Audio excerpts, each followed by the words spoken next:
매일 아침을 뉴스로 깨웁니다. 신율의 출발 새아침. 어젯밤 진경준 검사장이 긴급 체포됐습니다. 진경준 검사장은 넥슨 측으로부터 공짜로 주식을 받고 또 제네시스 승용차까지 1,000만 명의로 받았다는 이유로 뇌물 혐의를 받고 있는데요. 이런 긴급 체포를 보면서 여러 가지 생각이 들었습니다. 김경준 검사장 문제가 불거지기 시작한 것은 지난 3월인데 그동안 검찰은 과연 무엇을 했는가 하는 부분이 궁금해진다는 겁니다.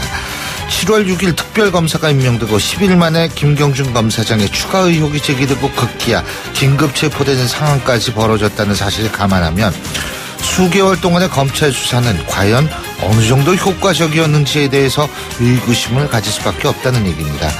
의지의 문제였는지 아니면 능력의 문제였는지는 몰라도 이런 상황에 대해서 나름의 설명이 있어야 할 거란 생각입니다. 그래야만 공권력에 대한 국민적 신뢰가 생길 수 있고 묵묵히 자기 역할을 다하고 우리 사회의 정의를 위해서 일하는 다수의 검사들에 대한 당연한 예의라고 생각할 수 있기 때문입니다. 신율의 출발 새 아침 오늘 순서 시작합니다.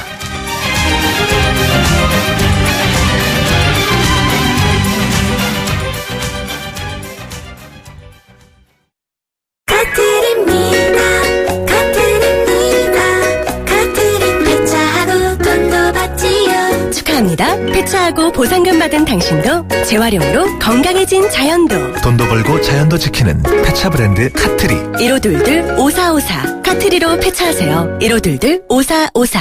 세호야, 너 세일인데 왜 안 왔어? 네? 가격 좋아, 무이자 좋아, 왜 안 왔어? 모르는데 어떻게 가요? 롯데하이마트 전국 동시 세일. 왜 왔어? 티블레어를 5대나 주는데 어떻게 안 와요? 7월 1일부터 24일까지. 하이마트로 가요. 경품은 행사기간 매장 방문 고객 중 응모자 대상. 자세한 사항은 매장 문의. 아들, 뉴욕은 지금 몇 시야? 수정아, 축하해. 자기야, 나도 사랑해. 소중한 순간은 달라도 더 생생하게 나누고 싶은 마음은 같으니까 전 001합니다. 대한민국 국제전화 001. YTN 라디오 신율의 출발 새아침. 예, 언제나처럼 첫 순서 지금까지 들어온 뉴스 정리해보는 순서죠. 주요 뉴스 브리핑인데요. 오늘도 백병규 시사평론가 함께하겠습니다. 어서 오십시오. 안녕하십니까. 제가 지금 앞서도 말씀드렸지만 검찰이 진경준 검사장 긴급 체포했습니다. 이게 그러니까 사실 아마 진 검사장은 이 공소시효가 지났다라고 생각했을 수도 있을 텐데 이 넥슨으로부터 이 무료로 공짜로 받은 주식, 이게 연속적인 뇌물수수 혐의를 적용을 해서 구속사유가 된다고 지금 검찰이 판단하는 모양이죠. 네, 2005년 넥슨으로부터 이제 주식을 공짜로 받은 것, 이건 이제 공소시효가 이미 완료가 됐죠. 10년이 지나서 그래서 그것만으로 지금 처벌하기 힘들었는데 2006년에 넥슨 재팬 주식을 취득한 것, 그리고 2008년에 이 넥슨으로부터 이제 고가의 승용차 말씀하셨던 이 제네시스를 이제 1,000만 명에 넘겨받아서 사용하지 않았습니까? 이게 이제 연속된 1년의 뇌물을 받은 혐의에 해당한다고 이제 특별검사가 이제 판단을 했는데요. 이른바 포괄 일죄 형식의 뇌물수수 혐의를 적용을 했습니다. 예. 이 포괄 일죄, 이게 좀 어려운 말인데요. 네, 계속된 범죄 의도하에 동종의 범행을 일정 기간 반복해서 행하고 피해 법익도 동일한 경우에 각 범행을 통틀어서의 포괄 일죄, 즉 다 묶어서 하나의 죄로 본다, 하나의 범죄로 본다, 이런 법리라고 하죠. 그렇군요. 근데 진경준 검사장이 검찰 출두하기에 앞서서 자수서라는 걸 냈다고 그러더라고요. 자수서가 있다는 말 저 어제 좀 처음 본 것 같습니다. 그러니까 자수를 글로 한다, 이런 얘기. 보통 이제 자수한다고 그러죠. 예. 가서 자수를 해야 되는데. 옛날에 우리 어렸을 때 자수해서 광명차째 이런 것도 많았잖아요. 그런데 이제 자수서라는 건 이제 처음 봤는데요. 예. 자기 죄를 자백한 글을 냈다는 것이죠. 이 자수서 꽤나 좀 묘하게 돼 있었다고 그러는데, 즉 2005년 넥슨으로부터 주식 10,000주를 건네받고 대금도 일단 이 김정주 넥슨 회장으로부터 받은 돈으로 지불했다. 이런 것들은 이제 다 인정했다고 그럽니다. 그러니까 말씀하신 것처럼 이 공소시효가 끝난 범죄 혐의만 이제 인정을 했는데, 그러나 검찰의 이제 포괄일죄 적용, 그리고 제네시스 같은 거를 이제 뇌물죄로 적용하려고는 미처 예상을 좀 못했던 것 같죠. 그런데 이거 말고도 천남의 이름으로 지금 청소용 회사가 맞습니다. 있는데 그게 한진 측으로부터 이제 용역을 상당히 많이 받았다. 근데 경험이 없는 처음으로 청소용 회사 하는 사람이 그렇게 될 수 있느냐. 그렇죠. 그러니까 이제 이런 부분도 지금 이제 수사의 대상이 되겠죠. 네. 아무튼 한진 측은 그걸 얘기를 한 모양이에요. 진경준 검사장이 먼저 요구를 해서 그 일감을 줬다. 그렇죠. 그러니까 이제 말하자면 그 경제범죄 쪽에 이제 그 지위를 이용을 해서 여러 가지 혜택을 받았다고 해야 되겠죠. 그러니까 이제 혜택을 받았는지는 모르겠는데 하여간 그 부분도 수사가 필요하다. 이런 생각이 들고요. 자, 박근혜 대통령이 어제 제11차 아시아 유럽 정상회의 참석을 위해서 몽골로 출국을 했습니다. 네, 어제 그 몽골 수도인 그 울란바토르에 이제 도착을 했죠. 예.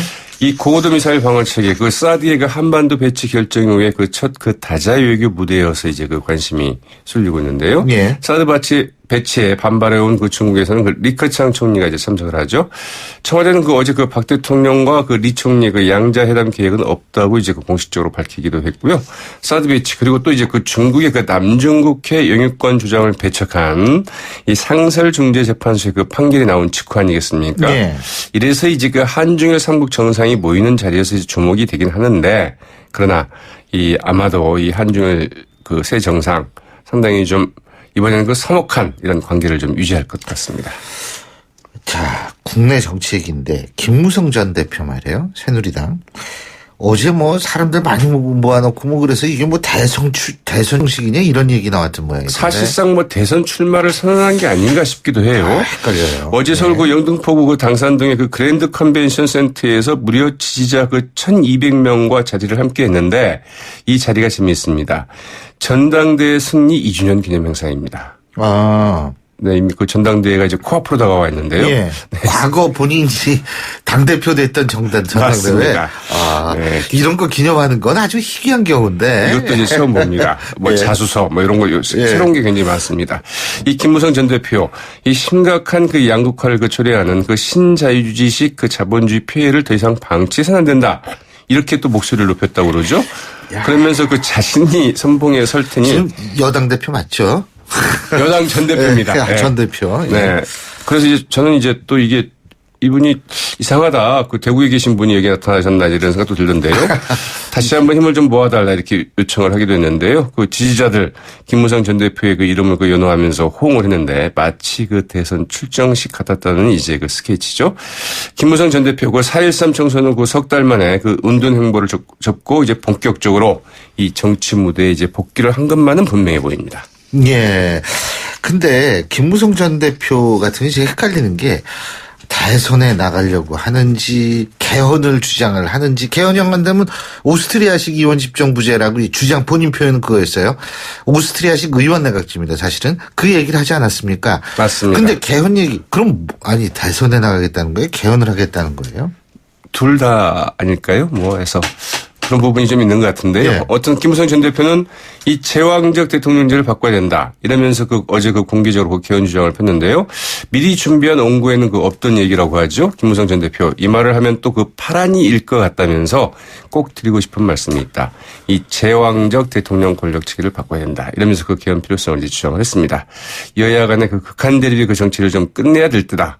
한 사람의 인치로는 대한민국을 운영할 수 없다. 권력을 나누고 혁신해야 한다. 여야 간 연정을 할 수 있는 권력 구조로 바꿔야 된다. 이런 주장을 폈다고 하죠. 그러니까 이게 대선에 나가겠다는 건지 개헌을 하겠다는 건지 전 잘 모르겠는데 어쨌든 두고 봐야겠네요. 오늘 말씀 여기까지 듣겠습니다. 고맙습니다. 네, 고맙습니다. 예, 백병규 시사평론가와 함께 했고요.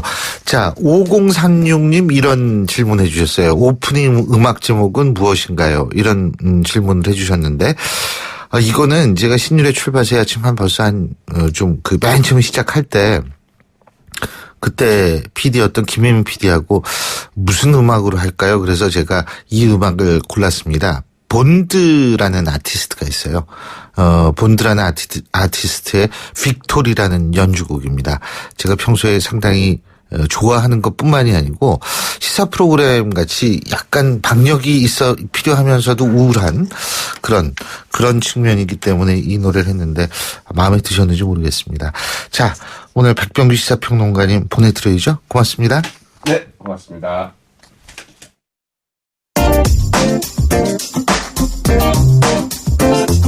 여러분이 지금 듣고 계신 주파수는 FM 94.5MHz입니다. YTN 뉴스 FM.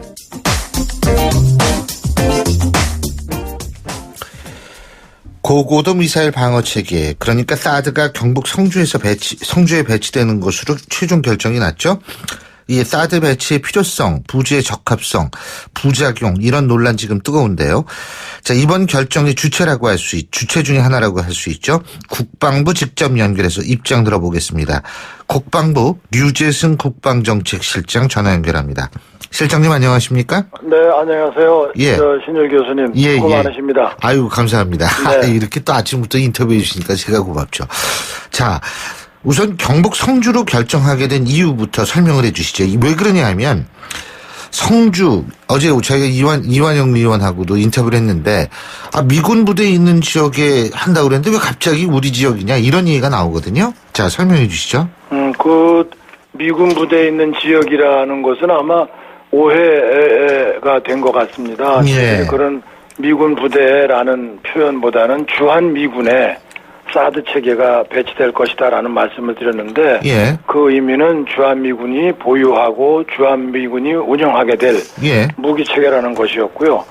그리고 지금 저희가 성주에 사드를 배치하기로 그렇게 발표드린 것은 그동안 한미 공동실무단에서 우선 크게 두 가지 기준을 가지고 협의를 해왔습니다. 예.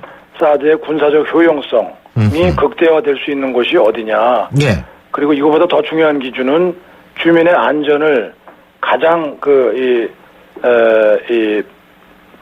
보장할 수 있는 곳이 어디냐라는 것이었죠. 그래서 여러 후보지들에 대한 비교 평가, 시뮬레이션 분석, 현장 실사 등의 정밀한 검토 과정을 거쳤고요. 그래서 결과적으로 성주가 적합한 그런 지역이다라고 건의를 드렸던 거죠. 지금 류재승 실장님께서 주민의 안전 이런 것까지 다 고려했다라고 말씀하셨는데 지금 사실 성주 지역의 주민분들은 이 안전을 제일 걱정하는 것 같더라고요. 그러니까 안전을 고려했다라는 건 안전하지 않을 수 있기 때문에 안전을 고려한 것 아닌가라는 논리가 성립될 수 있는 것은 아닌가요? 어떻게 보십니까? 네, 신율 교수님. 모든 무기 체계, 장비, 그리고 우리가 일상적으로 쓰는 그런 장비들도 어떤 안전 기준이 있지 않습니까? 그런 면에서 좀 이해해 주시면 될 것 같고요. 특히 지역 주민들께서 염려를 많이 하고 계시다는 것을 잘 알고 있습니다. 그런데 이 사드 레이더는 배치된 지점으로부터 100m 이상만 거리를 두게 되면 개인의 건강과 안전에 전혀 문제가 없다는 것을 제가 말씀드릴 수가 있겠습니다. 예. 그러니까 조금 더 구체적인 정보를 줬더라면 어땠을까 이런 생각도 들거든요. 그죠? 네, 그것을 저희가 좀 사전에 주민들께 어르신들께 발표 전에 충분한 시간을 두고 설명을 드리고자 했었어요. 그런데 여러 배치 부지에 대한 추측 보도가 이어지지 않았습니까? 급기야 성주까지 언급되는 상황이 되었는데 그렇게 되면 국민들이 도대체 어디가 사드 배치 부지로 정해지는 것이냐에 대한 궁금증을 더 크게 갖게 되실 것이고 우리 사회 혼선을 좀 드릴 수 있어서 좀 서둘러서 발표한 거죠. 네, 그러다 보니까 이제 주민들께 이해를 설명을 못 드려서 그것이 좀 안타깝고 그런 예의를 못 갖춘 것이 저로서도 참 그렇습니다. 어제인가요? 패트리어트 기지에 가서 전자파 실험을 했죠. 그렇습니다. 근데 사드하고 패트리어트 시스템하고 전자파의 세기는 다르지 않나요? 그렇습니다. 패트리어트보다는 사드가 출력이 더 세고요. 어제 패트리어트 기지뿐만 아니라 그린파인 레이더 기지까지 우리 국방부 출입 기자단 30여 명을 모시고 갔었습니다. 그곳에서 측정한 값을 제가 간단히 소개해드리면 그린파인 레이더의 경우는 출력이 센 레이더 아니겠습니까? 그래서 이것은 안전거리를 530m로 두고 있습니다. 그 안에는 들어오지 말라. 그럼에도 불구하고 어제 이제 그린파인 레이더 전방 30m. 예. 그러니까 위원 반경이라고 우리가 적시하고 있는 그 구역에 들어가서 직접 전자파를 측정했는데 그 전자파의 값이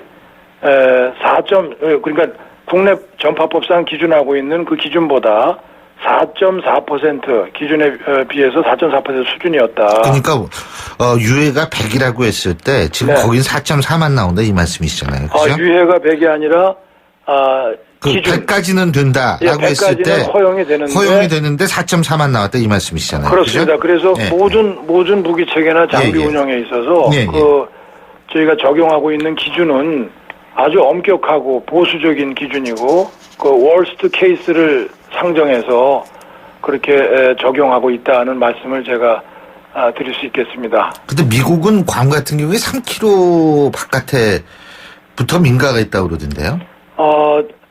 그 괌의 경우는 그 앤더슨 공군기지에 이 한쪽에 배치 운영하고 있습니다. 제가 직접 그 장소에 가봤습니다. 지난 4월 말에. 그리고 교가미사키에 있는 그 레이더 기지에도 그것은 뭐 사드 포대 기지는 아니고요. FBM 레이더라고 포워드 베이스드 모델 그 레이더인데 거기에도 제가 직접 가봤습니다. 그때도 안전에 관한 여러 주장들이 있었거든요. 그래서 현장 점검할 기회를 가졌었는데 괌에 관해서 물으셨기 때문에 거기는 뭐 이 주민 거주 지역이 우리보다 가깝지는 않습니다. 근데 우리는 그러니까 그게 기지 안에 있기 때문에 그 기지가 원래 넓어서 그렇다 이 말씀이신 거죠? 그렇습니다. 그 공간이 이제 여유가 있는 공간이고요. 그러나 그 괌 포대의 그 전방에 그러니까 레이저 빔을 조사하는 그 전방에 훈련장 시설이 있어요. 미 태평양사가 운영하고 거기에 이제 주기적으로 또는 수시로 미군 병력들이 훈련하는 장소가 있는데 그것이 레이더 기지로부터 약 1.6km, 1.5 전후한 그런 거리에 위치하고 있고 그렇기 때문에 이제 안전에 문제 없이 인체에 유해하지 않다는 것을 우리가 확인할 수 있었죠. 또 한 가지는 이제 안전 문제도 안전 문제지만 사드를 이제 그쪽에 배치를 하면 결국 수도권 방어는 어떻게 하느냐 이런 얘기가 나오더라고요. 그 수도권 방어에는 사드 체계보다 패트리어트 체계가 더 그 효과적이고 적합합니다. 그 이유를 제가 간단히 설명드리면요. 지금 현재 그 수도권을 위협하고 있는 것은 장사정포가 1차적으로 있고요. 그리고 탄도미사일이 있는데 이 사드나 패트리어트는 탄도미사일 요격용 아니겠습니까? 이 탄도미사일 중에 북한의 탄도미사일 중에 50%를 차지하는 스쿼드 계열의 미사일들은 수도권 북방 약 한 100에서 200km 지점에 배치돼 있어요. 단거리라는 거죠. 그래서 여기서 발사되는 스쿼드는 비행 고도가 낮고 비행 시간이 짧아서 하층 방어 체계에 적합하게 설계된 패트리어트가 더 유용한 수단이고요. 이런 패트리어트 포대가 수도권을 지키고 있는데 한 개만이 아니고요. 여러 개가 있고요. 그중에 일부를 어제 그 기자단에게 저희가 레이더의 그 안전성을 보여드리기 위해서 안내를 해드렸던 겁니다. 자, 그리고 외교적으로는 중국의 반발 만만치가 않은데 이것도 예상하셨을 거 아닙니까? 그런데 이거 앞으로 어떻게 수습을 해야 된다고 보십니까? 처음에는 저희 정부가 그 중국뿐만 아니라 주변국에 사드는 기본적으로 공격용 무기가 아니다. 그리고 이런 무기 체계들은 또 갖고 있습니다. 주변국들이. 그거보다 더한 것도 있고요. 근데 그런 그 설명을 여러 차례 여러 계기에 다층적으로 해왔습니다. 그럼에도 불구하고 이제 반대하는 입장을 계속 표명하고 있는데요. 저희로서는 우리 정부의 입장을 당당하게 설명해야 된다고 생각하고요. 그리고 이것이 결코 뭐 전략적 균형이나 이 지역의 안정에 해가 되지 않는 것이다 하는 것을 더 노력할 것입니다. 그런 이해를 하도록. 그런데 이제 중국이 가장 사실 걱정하는 건 사드도 사드지만 사드를 통해서 미국의 MD 체제에 우리가 편입되지 않나 하는 의구심 아니겠어요? 네, 그런 우려가 있다고 저는 보고 있습니다. 예. 그런데 우리 사회에서도 오랜 기간 지금 한국이 미국의 MD에 편입되는 거 아니냐, 참여하는 거 아니냐 하는 그런 문제 제기가 있었잖아요. 예. 근데 저는 편입이나 참여라는 용어는 더 이상 쓰지 않았으면 좋겠습니다. 왜냐하면 이 MD 체계에 참여한다는 것은요, 이 MD 체계를 구축하기 위한 MOU 체결, 예. 그리고 이 관련 무기 체계의 공동 개발, 예. 생산, 배치, 운용, 연수, 훈련 전 분야에서 협력하는 것을 의미합니다. 예. 그런데 저희는 저희 독자적으로 킬체인 KMD라는 명칭 하에 사업을 추진하고 있고요. 예. 이게 사업 명칭이기도 하지만 작전 수행 체계의 명칭이기도 합니다. 예. 이 체계를 구축해 나가면서 지금도 저희들이 상당한 능력을 가지고 있는데 중장기적으로 더 강화시켜 나가면서 예. 미국과는 저희가 동맹 체제 하에 한미연합 방위 체제를 지금 형성하고 있지 않습니까? 예. 방위 체제의 일환으로 서로의 상호 운용성을 보장하는 조치들을 해나가는 예. 것이죠. 정보를 공유하고 예. 또 이 적의 미사일 위협에 대한 표적을 분배하는 등 여러 가지 세부적인 작전 운영 절차를 보유하고 있으면서 예. 적 위협에 대응할 수 있는 그런 체계를 갖추고자 합니다. 알겠습니다. 예, 시간 관계에서 오늘 말씀 여기까지 듣겠습니다. 고맙습니다. 네, 좋은 하루 되십시오. 예, 고맙습니다. 지금까지 국방부 유재승 국방정책실장이었고요. 신율의 출발 새 아침 1부 순서 여기서 줄입니다. 잠시 뒤 2부에서 뵙겠습니다. 록비드 면역은 높아도 안 돼요. 면역은 낮아도 안 돼요. 녹용 추출 성분 록비드 록비드. 본 제품은 건강기능식품 광고입니다. 안녕하세요, 마마무입니다. 진학과 취업이 고민이신 분들을 마마무가 응원합니다. 나의 꿈은 폴리텍. 세상을 바꿔가는 모든 기술 폴리텍 대학 함께 가요. 누구나 원하는 최고의 인재 여기 아름다운 그대가 있어요. 메이크업텐 폴리텍 난 그대만의 폴리텍. 이 캠페인은 고용노동부와 한국폴리텍대학이 함께합니다. 소통의 아침을 여는 공정한 목소리. 신율의 출발 새 아침. 신율의 출발 새 아침 2부 순서 먼저 광고부터 들으시죠. 페이스 도루코 면도기 도루코 페이스 면도기 페이스 안전하고 부드러운 대한민국 면도기. 안전하고 부드러운 면도 그 이상을 경험하세요. The Shaving Innovator, Dorco Pace. 온도와 습도를 항상 일정하게 유지시켜주는 항온한 습기 전문기업 AR. 전산센터, 반도체 공장, 미술관, 박물관, 귀중품 보관실을 30년 축적된 기술로 AR이 지켜드립니다. 24시간 확실한 서비스 보장. 031-497-0561. 안녕하세요. 임시안입니다. 시원한 폭포 소리가 들리세요? 있는 그대로의 자연스러움을 간직한 폭포처럼 맑고 깨끗한 칠성 사이다가 우리 곁에 있습니다. 변함없이 맑고 깨끗한 칠성 사이다. 쉐보레 스파크를 마음에 두고 있다면 지금 당장 주목! 이지트로닉 변속기로 다이나믹해진 2017 더 넥스트 스파크. 50개월 할부 혜택에 90만원 할인까지. 혜택도 취향 저격. 이자율 4.9%, 할부원금 500만원 이상. 7월 31일까지. 전시장 및 홈페이지 참조. Chevrolet, find new roads. 삼다 돌아 제주에는 삼다수가 좋구나. 삼다수야 고맙삼다. 제주 삼다수. 전화 주문은 1644-3049. 박성우입니다. 세상 좋아졌죠? 예전엔 뭐 수입차 뽑으려면 발품 팔아 전시장 놀고 손품 팔아 할인 견적 이메일 받고 생고생을 했는데 요샌 수입차 비교 견적 시스템 카비로 손만 까딱하면 확 낮아진 견적의 금리까지 수입차 쉽게 사세요. 카비 캬캬캬. 우리 차에는 아이가 타고 있어요. 보통 아이 아니고 효도하는 아이. 엄마 아빠 자동차 보험료를 깎아주는 효도하는 아이가 타고 있어요. 7살 이하 자녀 하이카는 보험료 추가 할인. 벌써부터 효도를 다 하네? 현대해상 하이카 가입 시 유의사항을 확인하세요.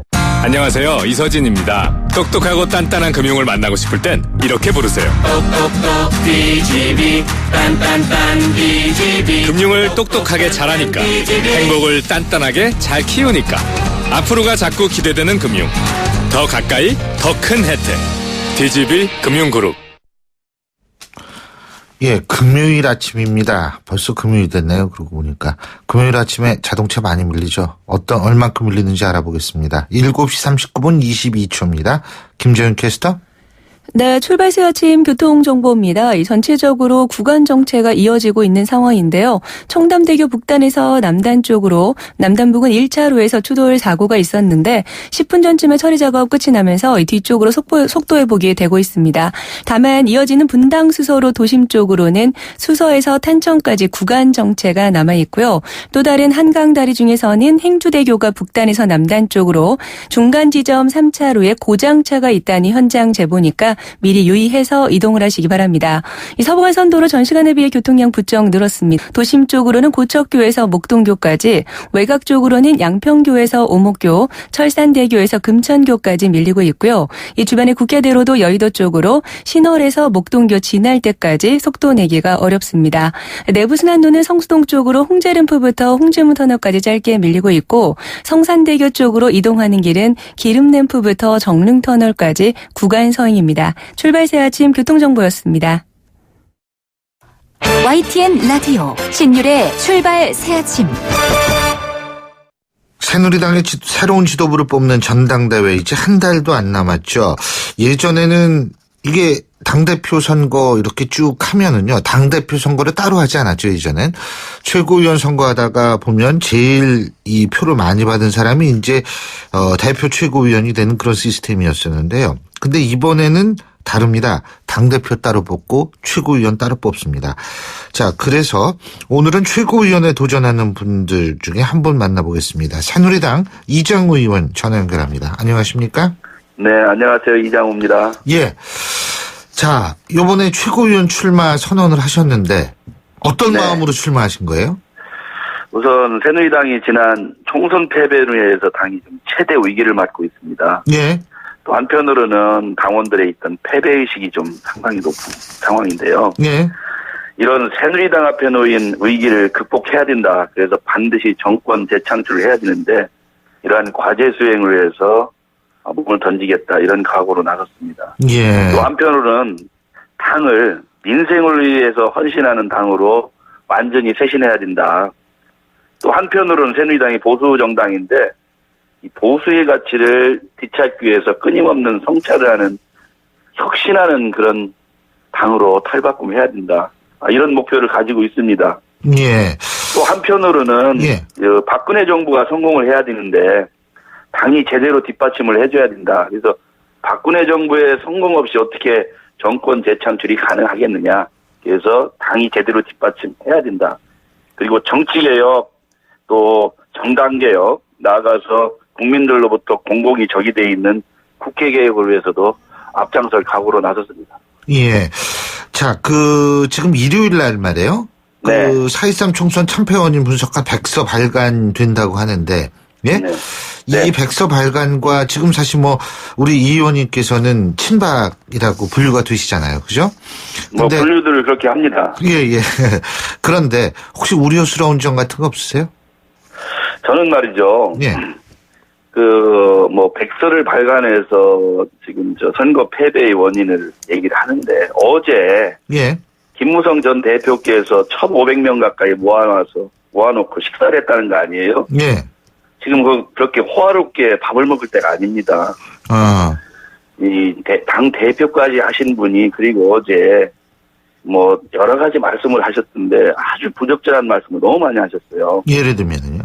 왜냐면 지난 선거의 가장 큰 책임은 당을 총지휘했던 대표에게 가장 크게 있는 겁니다. 이런 것들을 다른 정치 세력에게 돌리고 뭐 여러 가지 얘기를 하셨는데 지난 총선은요 가장 큰 책임이 당 대표에게 있고요. 그런 당 대표 선거를 참패를 한 당 대표가 자숙할 상황이 해야 되는데 자숙하고 성찰하고 이래야 되는데 1,500명씩 모아놓고 아주 구태적인 이런 행태를 하는 거에 대해서 참으로 저는 대탄스럽다고 생각했습니다. 예, 그러니까 그렇게 호화롭게 정치할 때가 아닙니다. 예, 그러니까 뭐 책임을 지지도 않고 그리고 이 선거 책임은 또 다 자유롭지 않습니다. 저를 포함한 모든 새누리당 구성원이 다 함께 반성해야 될 일이거든요. 근데 지난 그 선거에서는 가장 큰 저는 문제가 당 지도부의 리더십이 부족했다 이렇게 보고요. 또 한편으로는 뭐 180석을 얻을 수 있다고 김무성 대표가 막 돌아다니며 말씀하셨거든요. 여기에 국민들이 더 오만했다 이런 것도 있었고 또 상향식 공천이 지고지순한 공천 제도인 것처럼 해서 그런 프레임에 갇혀가지고 정말 새누리당의 인재를 전략적으로 투입하지 못하고 또 공천할 때의 어떤 그런 행태 여러 가지가 복합됐다고 봅니다. 또 나중에 직인을 감추고 뭐 부산으로 갔다든가 이런 행태들 때문에 이게 대패한 것인데 이런 것들을 어떤 특정 정치 세력의 프레임을 가한다. 저는 이렇게 하는 거야말로 있을 수 없는 일이라고 보고 우리 모두가 공동 책임을 지고 다시 이 당을 어떻게 개혁하고 이 당을 어떻게 쇄신해서 정권 재창출을 할 것인지 어떻게 통합할 것인지 김무성 전 대표도 이 당을 어떻게 하면 통합할 것인지 또 어떻게 하면 이런 갈등을 취할 것인데 뭐 비주류가 단합시키고 이런 전당대회를 앞두고 이런 행사를 하는 거야말로 있어서는 안 된다 이렇게 봅니다. 단합이 아니라 어제 뭐 대선 출정식이라는 얘기도 있던데. 지금이 그럴 때가 아니지 않습니까? 그러면 대선 후보감으로서 김무성 대표 책임도 안 지고 그러니까 대선 후보감 되기 힘들다 이렇게 보시는 거예요? 저는 지금 그런 행태로 가시면 대선 후보 될 수 없다고 봅니다. 알겠습니다. 자, 그리고요. 지금 서청원 전 대표는 어떻게 나오는 겁니까? 서청원 대표께서도 많은 분들이 지금 당이 어려운 상황이니까. 서청원 대표가 어쨌든 8선 국회의원 하신 풍부한 경험도 있고. 또 언론인 출신이시고. 또 야당에서 대변인 비서실장도 했고, 정무장관도 하셨고. 원내 대표, 사무총장, 대표까지 다 하신 경륜 있는 분인데. 이분이 비박이니, 친박이니 이렇게 갈라져 있고 당이 쪼개져 있는 것을 큰 그릇에 녹여서 개파 정치도 좀 통합할 수 있도록 앞장섰으면 좋겠다는 많은 의견이 있어요. 그런데 아직 정작 서청원 전 대표께서 아직 고민하고 계신 것 같습니다. 그래서 지금은 직접 나서게 되실지 아직 장담할 수 없는 상황입니다. 근데 그게 이제 교통정리가 좀 돼야 되는 거 아니에요? 지금 당대표 나가시겠다고 하는 분들 이정현 의원도 있고요. 이주영 의원, 한성교 의원, 물론 홍문종 의원은 저희가 인터뷰할 때 이건 서청원 전 대표가 어떻게 하느냐에 따라 자기 그 입장을 결정하겠다 이렇게 말씀하셨으니까 이분은 됐다고 치더라도 나머지 분들은 교통정리가 돼야지 나오든 말든 할 거 아닙니까? 물론 다 나오시는 분 중에 다 대표 하셔도 충분한 능력이 있는 분들입니다. 훌륭한 분들이고. 그런데 이제 서청원 대표께서 나오신다고 결정을 하시면 아무래도 자연적으로 이에 대한 여러 가지 의견이 나누게 될 것이고. 또 그에 대한 어떤 방식이든 서청원 대표께서 좋은 결과 얻을 수 있도록 많은 분들이 서로 상의하지 않을까 이렇게 싶습니다. 근데 김용태 의원은 상당히 강하게 비판하지 않습니까? 차떼기당 이미지 할 때 이때도 당 요직에 있었고 공천원금 문제도 얘기를 하면서 맹공을 파묻던데 이 부분은 어떻게 보세요? 저는 김용태 의원이 제 고등학교 3년 후배입니다. 그러세요? 선수는 3선이자 저보다. 하나 위시죠, 선수는. 그런데요. 이제 정치를 하다 보면 김용태 의원 저도 50대 초반인데 젊지 않습니까?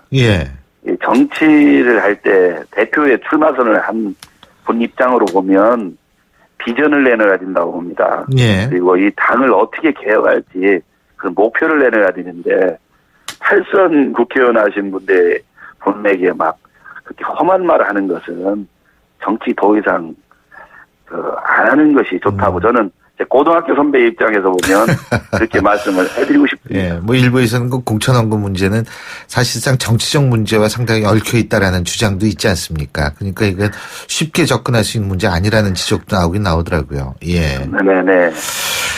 그리고 어쨌든 지금 또 하나는 뭐냐면 이제 뭐 만약에 최고위원회 출마해서 최고위원이 된다라고 하셨을 때 이 사드 문제 같은 경우에 계속 문제가 될 수 있는 가능성이 있거든요. 어떻게 정리해야 된다고 보십니까? 저는 이 사드 문제는 북한의 핵 위협이나 미사일 위협에 대비한 불가피한 조치라고 봅니다. 예. 그래서 어떤 경우에서도 국가 안보가 저는 최우선이 돼야 된다고 보고요. 그 가치가를 보면. 그리고 북한의 핵 위협에 대비한 이런 자유적 조치를 가지고 공론 분열을 하는 것은 옳지 않다고 봅니다. 예.